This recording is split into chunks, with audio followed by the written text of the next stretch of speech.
All right, guys. Hey, it is episode 5 of the We Make Supplements podcast. As you know, I have my co-host Sean Marszalek here with us. How you doing, Ankur, today? I'm doing good, man. Great. Do we have any special guests today? We have one special guest that's never been on the podcast before. You got to introduce him. Yeah, well, let me welcome Joe Schulo to the podcast. He's our Chief Operating Officer here at SDC Nutrition. Thanks, guys. Happy to be here. Loves being on camera. Cue the cheers in the background, right? Yeah, don't look for me on social media. I don't have much. You're on LinkedIn. Yes, that's correct. We're on LinkedIn. LinkedIn.com/company/SDC Nutrition. LinkedIn adds so many words for no reason. So how's everyone doing today? Good, man. You guys are good? Yeah. All right, so I think people need to understand who Joe is, where Joe came from. I remember Joe with really long hair, but right now he's got this, cute faux hawk thing going on. So, Sean, why don't you tell us a little bit about where Joe came from and how you guys came to work together? Yeah, so when I first met Joe, he was working for another supplement manufacturer. And we were just kind of, both companies were based out of Pittsburgh, Pennsylvania. So we had access to each other. And so we were meeting, they were checking out our facility. We were looking at their facility, just kind of, sharing industry knowledge and, kind of picking each other's brains about stuff. And at the time I remember meeting Joe, I was like, man, that guy's bright. Wonder how I could get him to come work at SDC. And Okay. So that was like the first few exchanges that Joe and I had, and he was wearing a lot of hats at the other place, but I had some specific stuff that I thought he could really do well for SDC, but we stayed in touch over the couple years as our companies kind of did some business together. So, Joe, why don't you tell us about your history in the industry? And just remember, the whole goal of this podcast is to kind of shed some light and create transparency on things that are going on. Sure. I started out in the supplement industry with a company. Yeah, you can say anything you want, man. Yeah, yeah. A company called ATF Fitness Products, What year was that, Joe? that was in 2004. Okay, wow. 2004, 2005. Listen, guys, if Joe Diaz could talk about cocaine and strippers, okay, you can talk about any company you want to. Yeah. We're good. I don't know. I just didn't want to call anybody out, but. I was in sort of an interesting role there. I guess I started out in sales, and then the place was in such disarray. And I have a tech background, and I owned my own business at the time, so I couldn't help myself but to try to improve things, just to help everybody, sales wasn't really my forte, but I had sort of a business relationship with the guy that owned the company, and I just stayed there for a few years until eventually a couple other guys, we all got our heads together and started Reaction Nutrition. Okay. I remember working with Reaction. You guys were actually the ones who introduced me to SDC. Did you know that? I didn't know that, no. Yeah, because, I begged Frank, hey, I need some powders. I need some protein. Because we don't do that here. But you guys should meet Sean over at SDC. And I was like, okay, cool. It's crazy how the whole world turns and just kind of puts everyone together at the end of the day. So, Joe, there's some really cool stuff that happens here at SDC, right? It's all centered around the whole process of the intake of raws, the way that we test those raws, the way that those raws then get put into products. We had Dan Wiltrout on one of these episodes. Just to clarify, Ankur, when you say raw materials. Yeah, not raw meats or anything like that.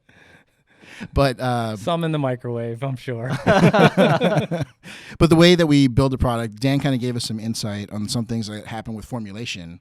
But on the actual operational end, how do we take products that come in a raw format, right, powder, unflavored, and different ingredients, and put them together into a finished product? Can you give us some information about how that works?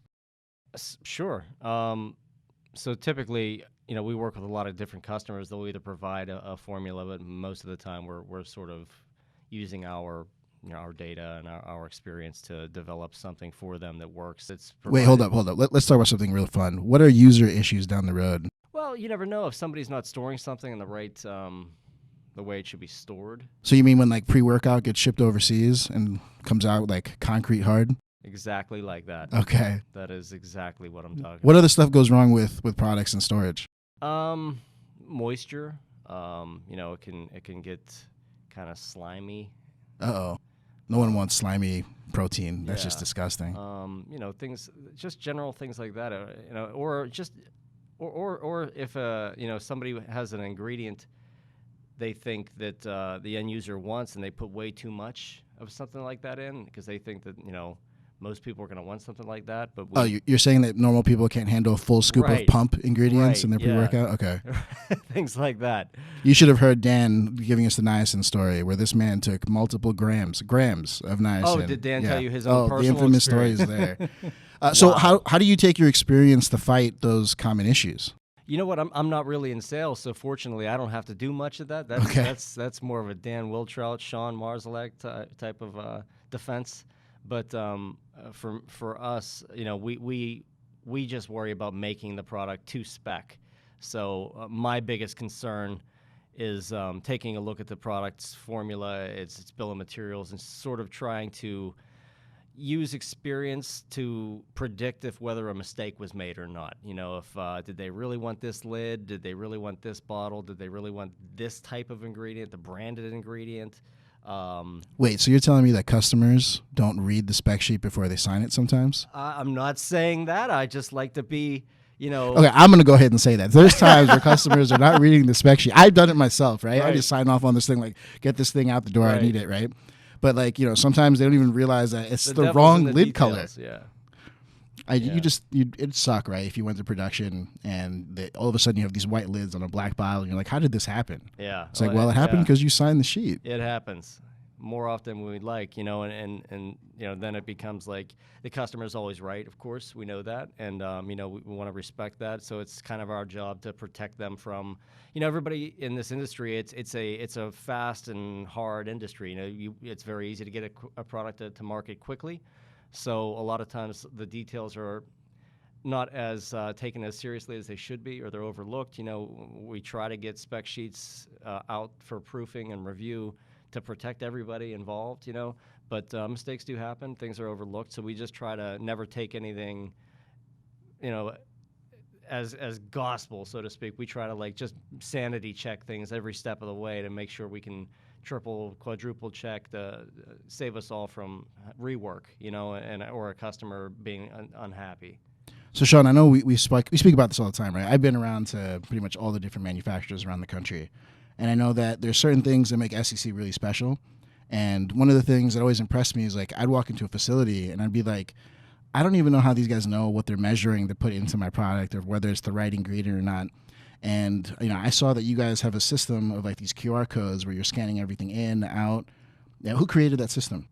Joe actually created that system, so he could speak on it more than I can. A man of many talents. But I mean, from a standpoint of bringing raw materials in, identity testing them, checking them for water activity as the raw materials are coming in, and then on the outgoing finished products, we're also providing heavy metal testing as well as microbiology testing for the finished product. Now, we can do a bunch of other testing at the customer's request, but those are the things that we do without even the customer asking for it.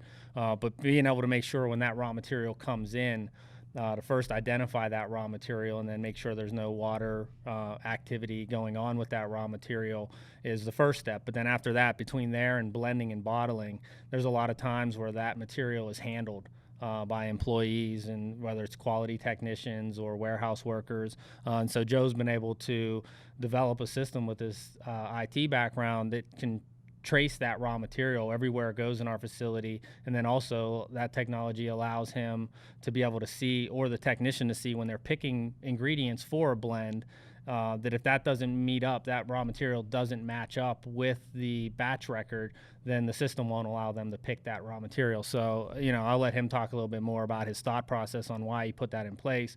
But from a regulatory standpoint, and from a standpoint of knowing that mistakes are being minimized in our facility, I'm extremely happy with it. Well, rather than letting Joe talk about the system, because I think you did a really good job of explaining it. Yeah, he explained it pretty well. Okay, I want Joe to tell me, what happens when things go wrong? What happens when an ingredient doesn't pass quality inspection? What happens when, an employee scans the QR code and is like, oh, this is wrong, but it's already gotten a couple steps down the road? Well, actually, that's what stops it. It's done. They use this mobile app at the stage where they can correct it. Hold up. You have a mobile app in the back? Yeah, that's correct. Yeah, it's a mobile app. Okay. So they can scan the pick list or the batch production record, and it brings up all of the required ingredients, components to complete this job. From there, they just simply tap the item ingredient component, and they scan the actual box that they think is the correct unit component, whatever, and it automatically matches codes and just makes it very visual for them. If it's green, it's good to go, and it logs it to the database, lot number and everything, so it's traceable. Oh, so it's impossible for it to be wrong. Yeah, I mean, it's red or green. It makes it, idiot proof, which is really nice. And it's done at the picking stage, so if it's red, it's not a big deal at all. They just, I missed it. There's a very slight nuance difference in the code, or maybe it was a 10% specification instead of a 20 or something like that the warehouse technician might have overlooked had he not had the technology to help him prevent helps eliminate human error. Yep. Yeah, and it logs everything to the database, so we can then simply query on things to see where every lot of every raw material went throughout the facility, instead of having to do a manual paper search for an FDA audit, or God forbid there was a recall or something like that. We can quickly do lot traceability. So what happens when ingredients don't get approved? When they don't get approved, so that's even earlier in the phase. So like we receive an order of any raw material, and before it's even placed into general population in the warehouse, it's identified with our internal sticker that immediately puts it on QC hold or quarantine. From there, the receiving technician will take a sample of the raw material. They take it to the lab. They do 100% identity investigation on it with spectrometers. We have a near and a mid here. And once it's approved and against the model to be, in fact, definitely what it is, they do also a visual inspection of the material. That we inspect the truck even before we even take it off the truck to make sure it was shipped here in sanitary conditions.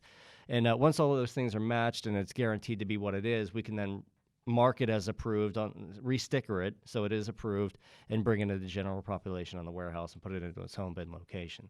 I always feel like clients don't understand, because I didn't understand, right? What happens when something is just wrong? Because I know the sales guy tells me. I'll tell you what happens. Well, let me expand the question a little bit, right? So like the sales guy tells me it's going to be 8 to 12 weeks before I get my product, right? But then I get a phone call saying, the truck broke down in Missouri and didn't make it to the East Coast, or didn't make it to the West Coast facility. I swear, there's one time where product came for shreds, right? And the truck showed up at our warehouse, and the truck had radioactive material or something. There's like a big sticker that says may contain radioactive material. We're like, we're not accepting this. Right. Sorry. That's why you have to inspect the this truck. isn't going to work. But most people don't understand that when you say 8 to 12 weeks, that's like best case scenario, right? Everything flowed properly. The ingredients showed up on time. But like, as the first line of defense, the manufacturer sees these raws, figures out when something goes wrong. But what are the things that can go wrong? I think that's what most people don't understand. Yeah. And when they do go wrong, what do we do as a manufacturer to correct it? I mean, it could be something as simple as a flavor comes in. I mean, I know we've dealt with this over the years. The one example that's jumping in my mind is blueberry flavoring. Yeah. For some reason, natural blueberry flavoring, the same flavor house, same flavor, and it'll come in randomly with just a little bit of a different taste. Still tastes like blueberry, just might, when you put it in the finished product, taste different. So sometimes it's very floral. Like these are natural flavors that are being made, right? Yeah. So sometimes, you get a flavor in that took 4-week lead time to get it, and now you go to make a bench sample to make sure that when you put it in the blender, it's going to come out and taste as we expect and the customer expects, and all of a sudden it's not coming out, it's not tasting the way it should, right? So now we have to do an investigation, figure out why, we trace it back to that flavor, then we've got to order more flavor. Right now, the flavor house or the supplier is telling us, hey, yeah, we can remake that flavor. It's probably 4 to 6 weeks. We might be able to rush this for you in 3 to 4 weeks. So that's when the difficult conversations of us going back to a customer and trying to explain, hey, here's what happened. Here's why this is late. But that's just one example. I mean, we do that all day, every day. I mean, manufacturing is basically a supply chain business. That's all we're doing is managing, hundreds of pieces of supply chain every single day, and they always go wrong, and it's our job to make sure we mitigate how many things go wrong in that supply chain so we can deliver on time. So what can a client do to be a better partner to help understand all that goes on that could go wrong? For my experience is always like, okay, you got to stage your POs across the entire calendar year, right? Because it's always easy to move something back, right? But it's very hard to move something up. Yeah. Right. That was the way that Dan Wilchard always explained it to me back at Reaction. But how does that work from a client perspective? What are other things a client can do? I mean, okay, blueberry is an ingredient that could commonly change, right? Because, I mean, if you go to the grocery store, you're not going to get the same tasting blueberry every time. Right. Yeah. Right. So some clients could be cognizant of that, but what else can a client do? No, that's a good point. I think what you just said is being cognizant of the fact that if you have naturally flavored materials, you know, in your product, you have to be aware that hell, it's natural. You know, there's times when it tastes different. You know, so you have to be sort of able to have sort of a range of acceptability. It's not going to be perfect every time. It's not that, you know, it's not artificial. It's mostly not when you're dealing synthesized. with botanicals and natural flavors and stuff like that. Yeah. They have different variations in colors and stuff. So to have flexibility and be able to speak with your manufacturer as a brand owner and understand that in this case you're building a natural product or a product that has a lot of natural botanicals in it, and making sure you have or you want to have the flexibility of those color variations that maybe a red beet powder presents or a flavor variation that something like that presents. You put it on your label. About. Yeah. As simple as that. Like, hey, this is a natural product, so expect it to be natural variation. You know, as sad as it is from my seat, I feel like most manufacturers don't do a good job of explaining that to a customer. I mean, I think we all could, even SDC, right? I've realized over the years that the stuff we're talking about right now is, to your point, these should be on the forefront of discussions with customers, Absolutely. right? I think you brought up a good point too. We're dealing with a lot of, an industry that's growing rapidly, right? And we have a lot of customers that are growing rapidly. And just like every other business, everyone's managing cash flow, right?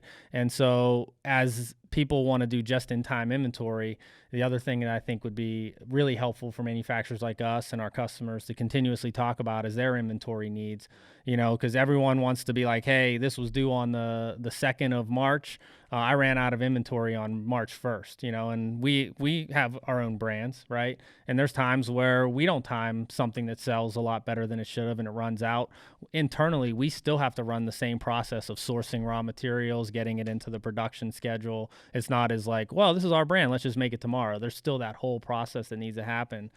So I think having communication with the customer as well, making sure, what we're trying to do here is they understand that process, so they know that, hey, this is what to expect, but there's going to be a lot of things that happen in the supply chain that go wrong between your purchase order and your delivery date. Well, we got to communicate on what's going on and why, and then help them plan better for their inventory as well. Yeah, I think inventory forecasting is one of the best things. Having really good inventory forecasting is the best thing that the customer can do to help protect itself. And then understanding its manufacturer's lead times and the lead times of the manufacturer's supply chain as well are good questions to ask. Like, hey, what's my slowest piece to my puzzle, and understand that. And oftentimes it's the flavor system, could be the bottle. Do you have anything custom in your product? If it's custom, then there's a minimum order quantity sometimes that the manufacturer might not be using a lot of. So it might not be, in their wheelhouse to run a certain thing or a certain bottle, and understand those things, ask those questions so that they can be a better supplier for you to carry enough of that inventory and be upfront with those things. That's awesome. Okay, so I think we just shed some light on a pretty important topic. But because we have Joe here, I got some questions that I know that I didn't even know that this stuff happened until I got to SDC and I really started getting involved in the production side of stuff. There's a different amount of blend time for different formulas. I feel like no one knows that. I mean, I didn't know that. As a customer, I didn't know that certain like whey protein is going to take a certain amount of blend time. But then if you're doing a pre-workout, it's a totally different blend time. Well, a lot of that has to do with the blender itself, not necessarily the formula. Unless there's sometimes there's ingredients that require pre-processing. Sometimes you have to mix certain ingredients to process a material to dry it out better so that it prevents clumping. And then you add the other ingredients. Some things have to go in first, some things have to go in last and spun for certain times. It's on the capsule side, you really want to throw your excipients in last. And only spin them for a certain amount of time. Oh, wait, you just used the word excipient. Right. Well, what is that? They're rather innocuous materials that sort of help fill the capsule or help it flow through a high-speed machine. A lot of these materials could be very water-loving, hygroscopic, and if you don't pre-process them or put the right excipient to dry them out or help them flow, you're never going to have a shot at running it through a high-speed machine. All right, I need to hear your opinion on this. So there's all these people out in the world that think that excipients or extra ingredients are bad. Yeah, I know. But what's your opinion on those? Because I know you take care of your body as like a pure temple, right? So I mean, obviously I can understand dyes and how people feel about dyes and like a pre-workout. Yep. I understand how some people will feel about bovine capsules versus pork-based capsules and so on and so forth, vegan capsules. Sure. But where do you stand on the concept of excipients for products? I mean, do you feel like it changes the efficacy of a product? Do you think that it's just like one of those things where people are just afraid of something that they don't understand? I think it's a lot of those things. I think prior to, if you rewind the clock before FDA mandate of CFR, one of the things that frustrate me the most is like from time to time I'll meet people out and I'll hear, what do you do? You know, the normal platitudes when you meet with someone and you exchange, what do you do? What do you do? And I tell them and they're like, oh God, that industry is not regulated. And it's just like, I don't even want to deal with the conversation. It's like, you have no idea how regulated it is. It's like, I want to carry a batch production record around with me just to like give it to them. So it's like, now tell me it's not regulated. This is ridiculous what we have to go through. Right. It's similar, almost identical to pharma, you know? So I think if you rewind the clock and you look at how things used to be, I could understand why excipients might have a bad name because who knows what people were putting in there, and if it did ruin the efficacy of the product, like if you put way too much silicon dioxide or magnesium stearate, that's like an oil. You know, you can basically coat the product and it essentially turns into a laxative pill. You know, something like that. You know, and that goes back to your spinning question and how long you spin it. You can't put more than like a certain percentage of a certain excipient into the product. And if people just were lazy and they didn't do the R&D on how to run a capsule, especially in capsules, it'll run great through the machine, but you've destroyed the efficacy of the product by putting too much of a bad excipient in there. So for the most part, these things are innocuous ingredients, but they might ruin the product because people didn't do it the right way. And that's one of the things we do here is we pride ourselves on making sure we do it the right way so that it doesn't mess up the product. And all it does is aid the material through the machine so it can then meet your lead times and we can get it done fast enough, you know. I mean, we recently had a customer that is having a hard time with their current manufacturer. They do a bunch of capsules, and they have an all-natural line. They don't want any excipients, and they're having a hell of a time finding a manufacturer to scale with them. Well, it's because they're not using any excipients, and they probably can't get anybody to run them fast enough. Yeah. So, you know, we're not against doing it, but I think it just comes back to managing expectations and understanding, if you're a customer, understanding the limits of what your product and what your formula can and can't do and how it performs in the high-speed machinery and manufacturing, so that you understand why a manufacturer's having problems, you know, and maybe you can try to find some natural excipient alternatives, you know, and we're finding those. We're finding different excipients that are more acceptable in the natural market out there. That's awesome. I mean, thanks for being on the show today, Joe. We really appreciate your insight and everything that you're helping shed light on. Of course. Happy to be here. Yeah, no, I appreciate Joe jumping on too. I think one quick thing to the one explanation you gave where people were saying, hey, that industry is not very regulated, right? I got in a conversation on LinkedIn recently with someone in the comments section, and I didn't take that stance, but I learned something, right? I took a stance of, hey, we need more regulation. And someone made it clear to me, and I agree with him now, that my stance was wrong. He said, we don't need more regulation. We need more enforcement of the current regulations, right? Yeah, well said. And so, and I thought that was an eye-opener for me. It's like, yeah, we are regulated, and we do have a lot of regulations. The enforcement of those regulations is what's allowing, you know, some of the bad actors in this industry to kind of give us all a bad name. So we welcome more enforcement. No, I agree. That's a great point. I don't want anybody to think that I'm not welcoming of the enforcement, because quite frankly, that's what made us survive, is by the bad actors being kicked out of this industry. So we welcome the enforcement of it. But I guess I get frustrated, and it's probably because of what you're saying, because there isn't as much enforcement. People still perceive it as not being regulated. Yeah, exactly. That was my point. Yeah. Yeah.